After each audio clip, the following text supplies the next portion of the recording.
Hello, I'm Damien, the Quite Rational Gaming Dad, and this is comments and thoughts on Alien Isolation.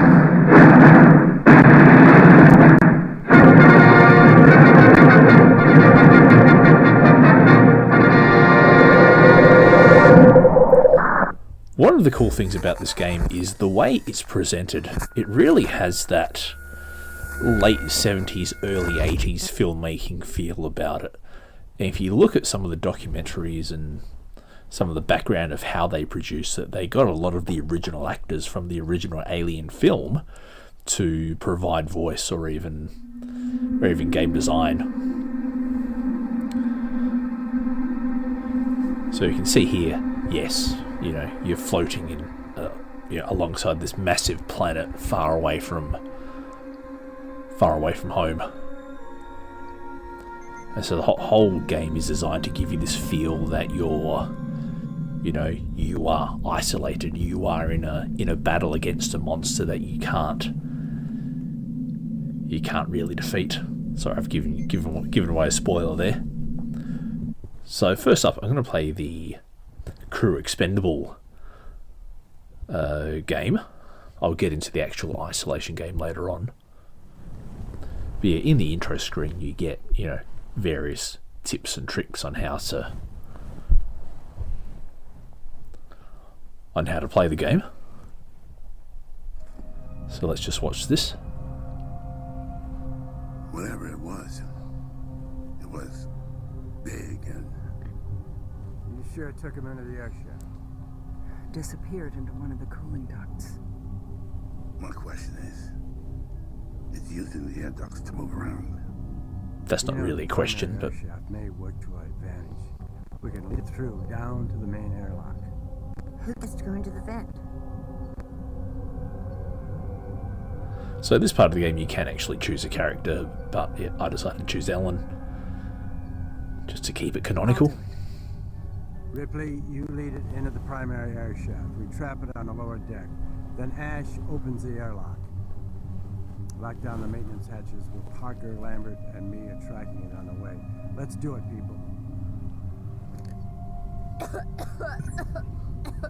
So your first objective is to get equipment. In the game, when you see a tape recorder, you can actually turn the tape recorder on and off. Now, first thing, this isn't a kid's game. It is incredibly scary. Second thing is, if you are going to play this game, play it with a set of high quality speakers, high quality noise cancelling speakers to get the full experience. It will be worth it. And thirdly, make sure that your health is pretty good, because there are times when you play this game when you will be genuinely scared. So yeah, you see here that you got to check the map, and yeah, so those big flashing green circles are where you got to get equipment. Yeah, so you will be genuinely scared. It is, yeah. I can honestly say I've never been more scared by a game than this. So if you find tape players, you can actually play them and yeah, find voice messages. So you can, without having seen all the films, I am vaguely familiar with the Alien film franchise. From what I can work out, this game was set after the first film but before the second. You'll see me consult the map a few times. Anything that's yellow and flashing you can collect. There you go, I collected a flare. There you go, I'm checking the map. So you can. There's no danger in this part of the game, so you can just run around. But, yeah, there were times when running is definitely not advised. There you go, so... Ripley, certain you have everything you need, Flamethrower fuel, you would definitely need that. Now that there is a specimen of an alien.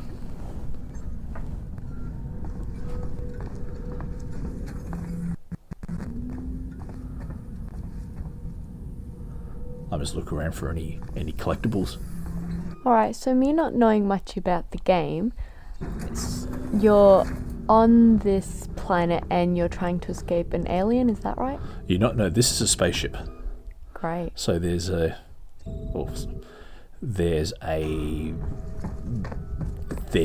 alien monster on the spaceship.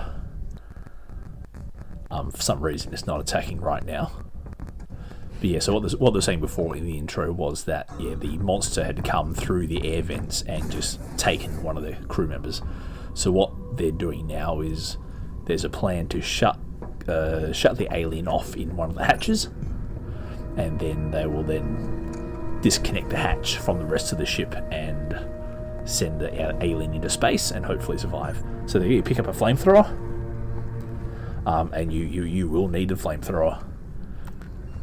Why are you trying to hurt the alien? What if it's friendly? It's not friendly. I'll tell you now, the alien is not friendly. The alien will kill you if it gets a chance. And that's my... Maybe it's just misunderstood. Oh, Charlotte, I haven't introduced you yet. Hi, Charlotte. Hi.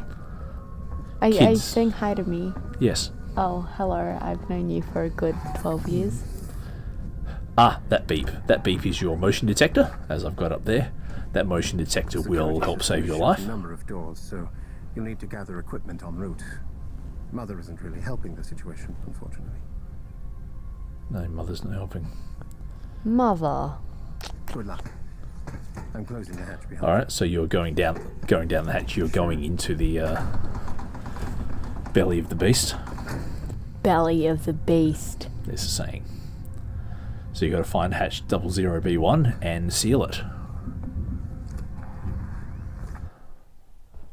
Alright, so one of the quibbles I have with this game is the location of the objectives.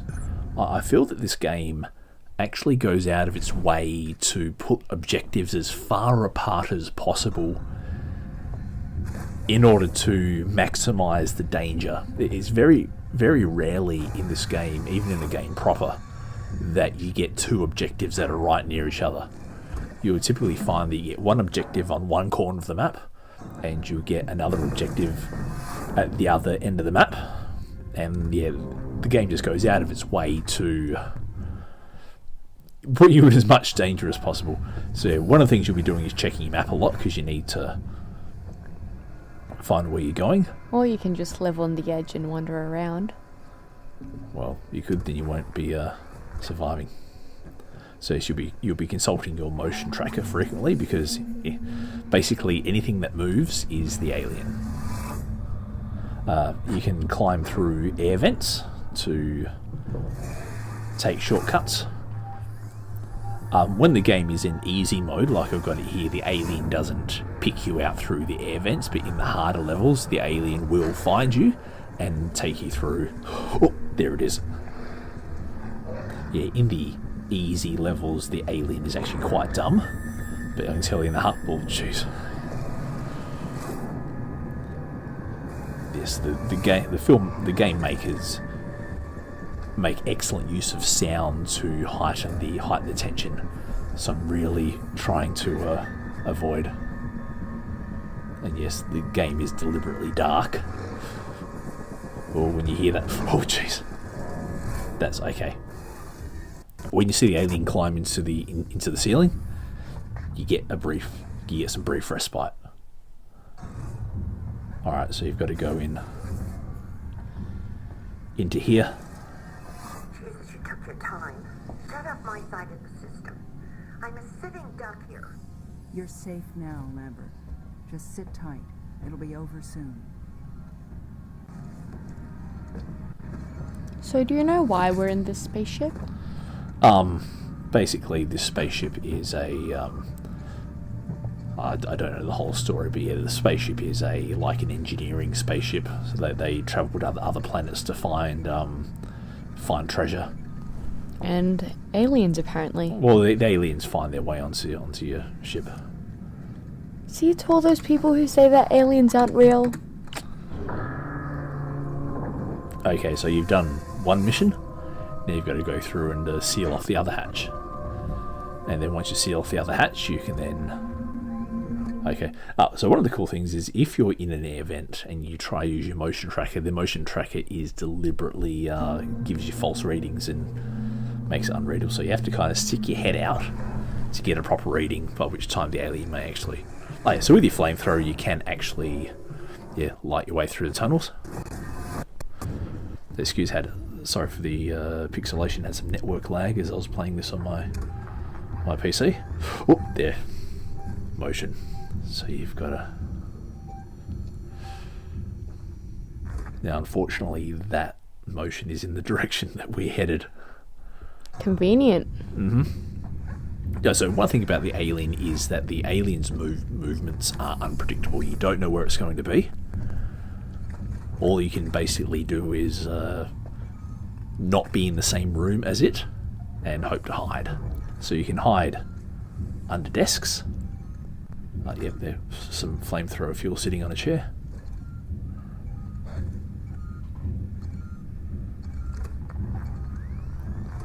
Okay, so nothing nearby. Good.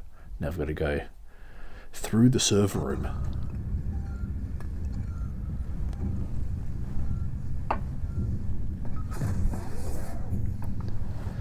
So don't be fooled, I'm playing this on the easiest level, but I can tell you on the harder levels, oh boy, they make it hard.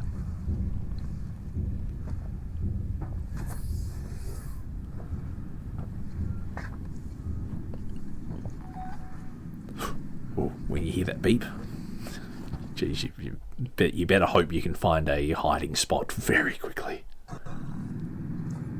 So I'm just trying to... Whenever you enter a room, what you should do is try find somewhere to hide, because you never quite... So, as a 4-year-old, playing hide and seek was just some good training for this. Correct, except when you play hide and seek, the person finding you isn't a alien monster who will rip your head off. That's alright. Oh, jeez, it's somewhere nearby. Okay.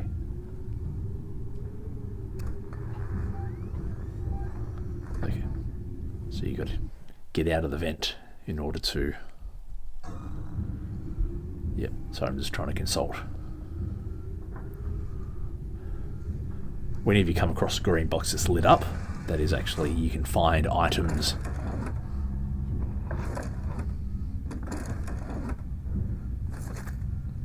Yep, find items, and then you can actually craft items as you play the game. Now, I will reveal the spoiler. I do actually get myself killed later on in this video. Just to give you an idea of what happens when you do get caught by the alien. And look, they actually brought a guitar. Now, aside from the feeling that the game makers deliberately make you go out of your way to complete objectives, the only other quibble I have with the game is the lack of realistic physics. And I suppose they are trying to keep the game faithful to the movies, and 1970s filmmaking technology didn't quite get the hang of realistic astrophysics. But that's alright. Never let the truth get in the way of a good story. And Charlotte, that's good advice for you. So yeah, so you got to try to get to that little circle, the landing claw bay. But to get there, you've got to go through 3 corridors, through the server room, big open room where the alien can just happen to find you.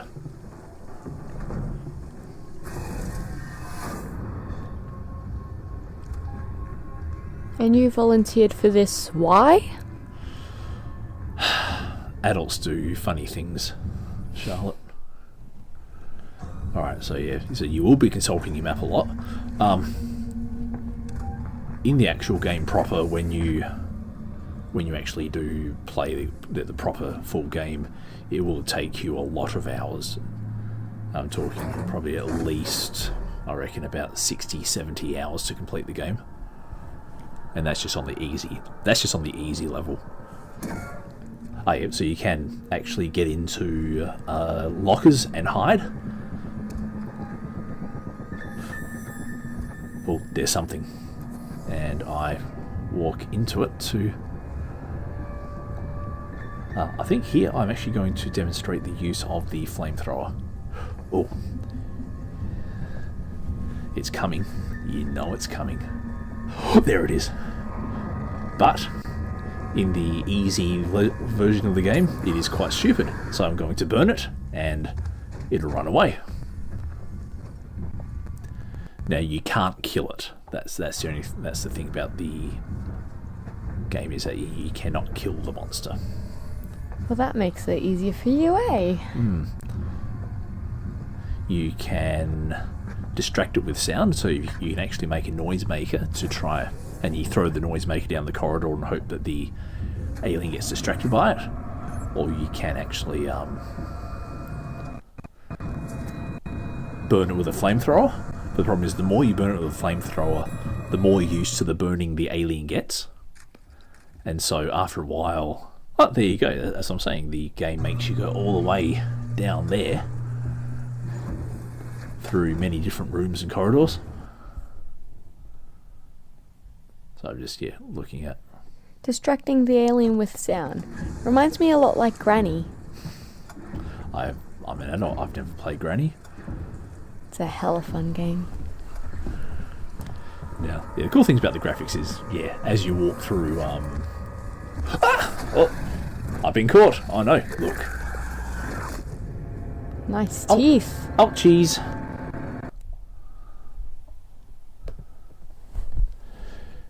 Yes, so the motion tracker can actually be heard by your enemies. So if you're going to use your motion tracker, don't do it near people. Enemies? One alien more? No, there's actually people you'll see shortly in this clip. In the second clip, there are humans who are trying to kill you as well. Fun. Mm-hmm.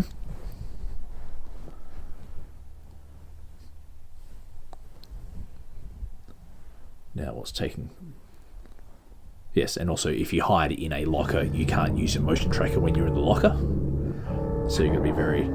so in this clip, you've tried to board the Sevastopol space station. Something went wrong, and you've just managed to make it on board. As if you've seen the Alien movies, you know what... Yeah, you know a bit more of the plot.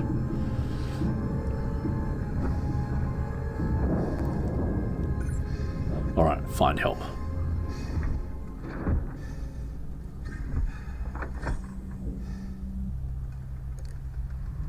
Now listen up.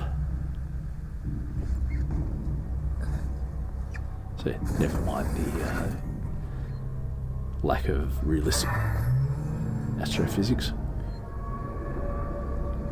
So here we come to a save point. When you see the save point, you can actually save your game. Now, they deliberately slow the saving process down, so if there's an enemy nearby and you try to save, you just have to hope that the enemy doesn't actually kill you as you save your game. Wouldn't you hope that the enemy doesn't kill you even if you're not saving your game? True, but there are times in the game where there's a long time between saves, and once you finally find a save point, the alien could be nearby. Convenient. Correct, yes, but that's how you make a challenging game. Oh, something from the space station. Again, convenient. Every story needs a bad guy. Or bad alien in this case. Are you a bad alien? Possibly. That makes you the child of a bad alien. What if Whoa! Yikes.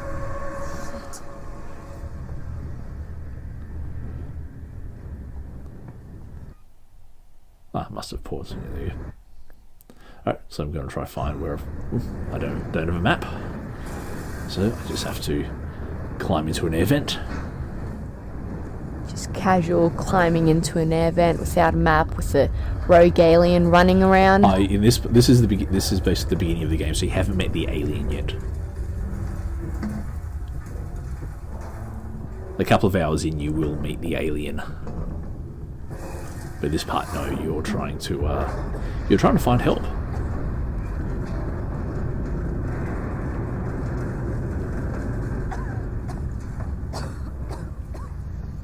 So as you go through the game, you will find these very 1980s computers. So in the year, in a couple of 100 years' time, according to the film, we'll still be using green screen computers.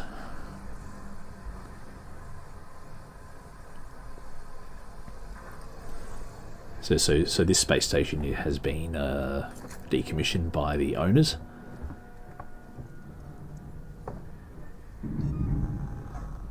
But as you can see, something bad has happened. Oh, you get across the plank. Across the plank. And... oh, ouch. That's gotta hurt. Ouchie. Oh, hey! Yep. Oh, nice watch. Wonder if I've seen that. Rolex. I was thinking what Apple. God damn. So you're now in the luggage bay of the... Oh, I've always wanted to ride one of these things.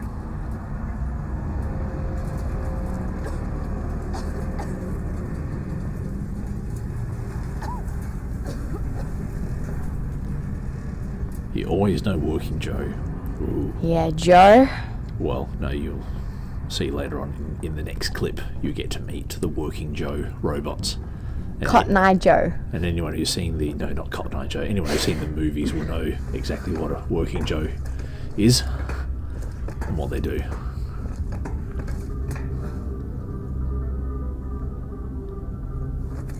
Oh. Now, yeah, turning the music off actually makes the game more scary. I should have turned it back on just to not scare myself so much. Anyone here?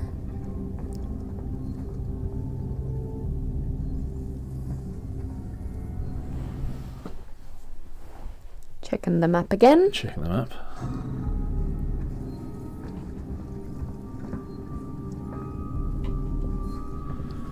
Yikes, that is scary.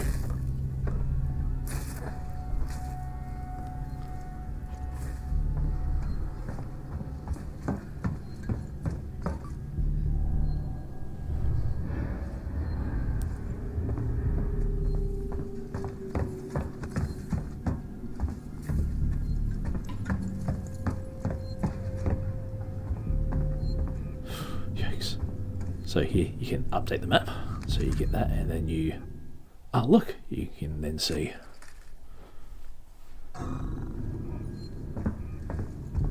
Doesn't anything here work?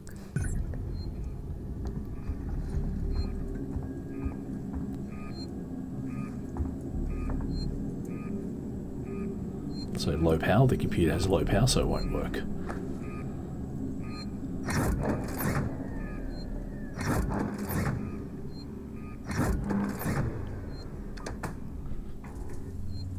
So later in the game, as your battle with the alien intensifies, yeah, you have to be incredibly quiet. So even opening a door or turning on a generator generates noise, and when the alien hears that noise, it knows you're nearby. Again, reminds me of Granny. Harris, Turner, get back here now. We have a track somewhere in engineering. Lock the terminal down, kill the power, and don't forget your reports. Make them thorough. We're gonna need our paperwork to be Power's come back. this shit's over. Oh look, there's people. Where do they come from? Let's go find them. I better save.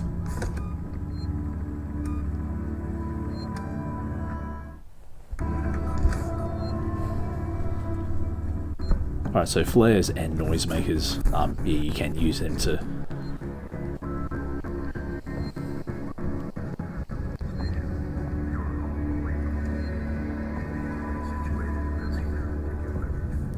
Now I want to see where those people ran to. Okay.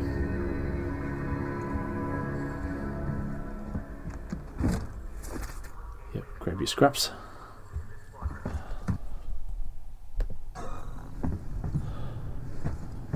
Alright, so the computer's still not working. Don't know if it ever was.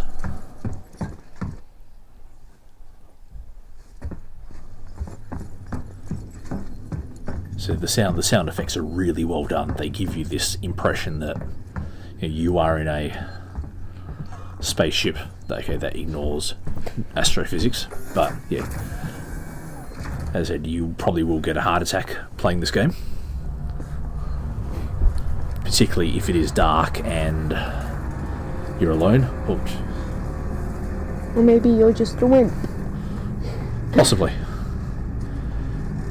But you've also got to do little things here, like duck down to make sure you don't get electrocuted by the electricity that also disobeys laws of astrophysics. Fun.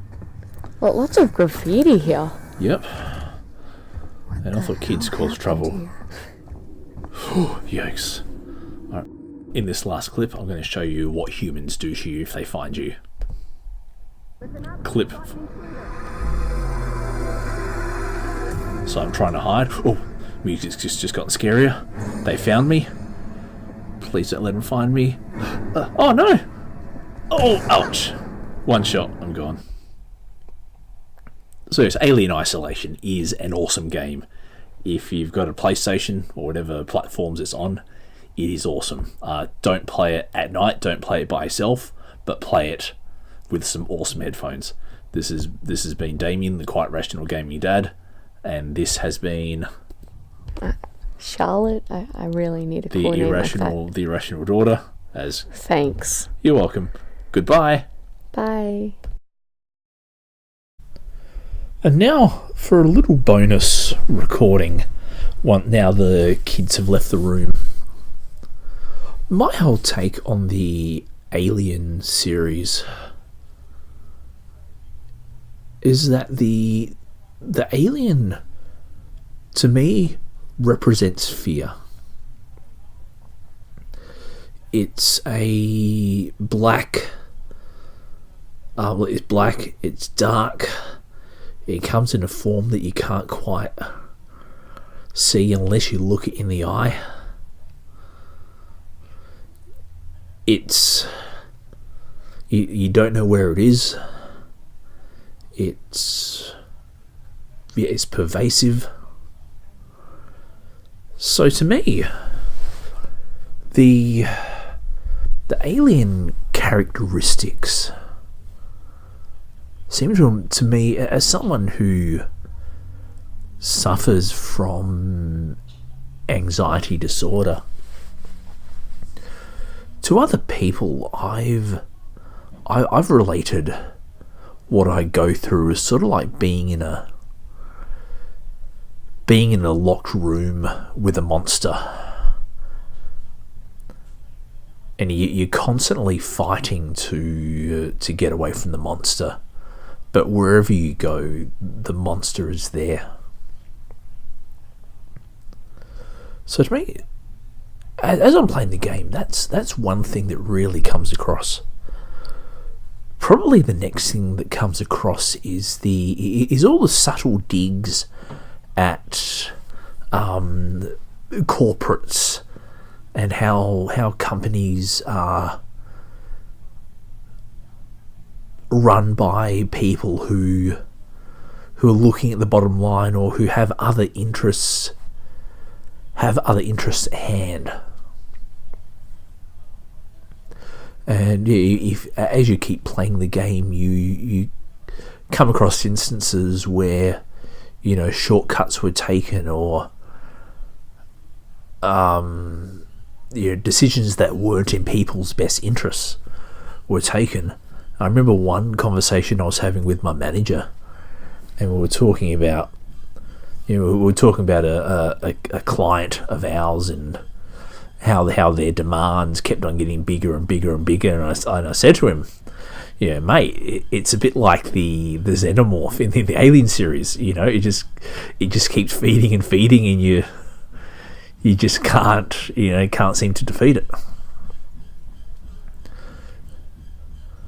So to me, that's another thing with the Alien series. It speaks to me on a personal level,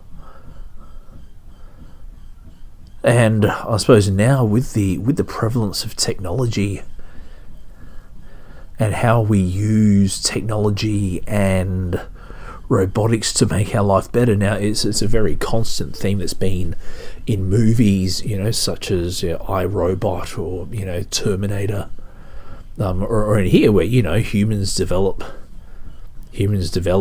machines to be intelligent, and the machines turn on us. So I quite like how that theme is played out in the movie. Oh, sorry, in the game. There is a part in the game where you have to rely on a working Joe to help you out. It's actually one of the scarier parts of the game, because you've got to, can you trust him? Can't you trust him? In the end, so now I'm giving away spoilers. Yes, you can. There's one particular working Joe you can trust, and seemingly all the others are a bit. So, and particularly in this game, when you play on the easy versions of the game, you can defeat a working Joe with a couple of gunshots or a couple of whacks across the head with the maintenance jack. When you turn the difficulty level up, you can fire gunshot after gunshot after gunshot, and it's kind of oh jeez, okay, what was that? So now that so the way technology is becoming a part of our everyday life, and how technology companies use our data, how data as personal information is sold off. Personal data gets used by technology companies, how government uses technology to track us for better or worse.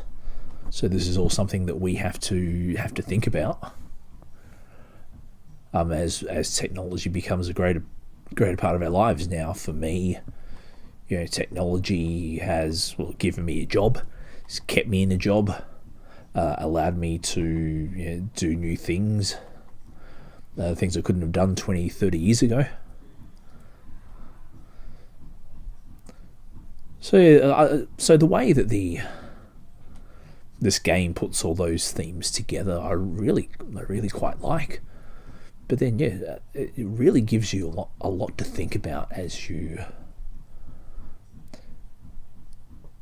as I suppose it's a good commentary on our daily lives. So this has been a Quite Rational Dad bonus. Don't forget to like, share, subscribe, and comment. Thank you.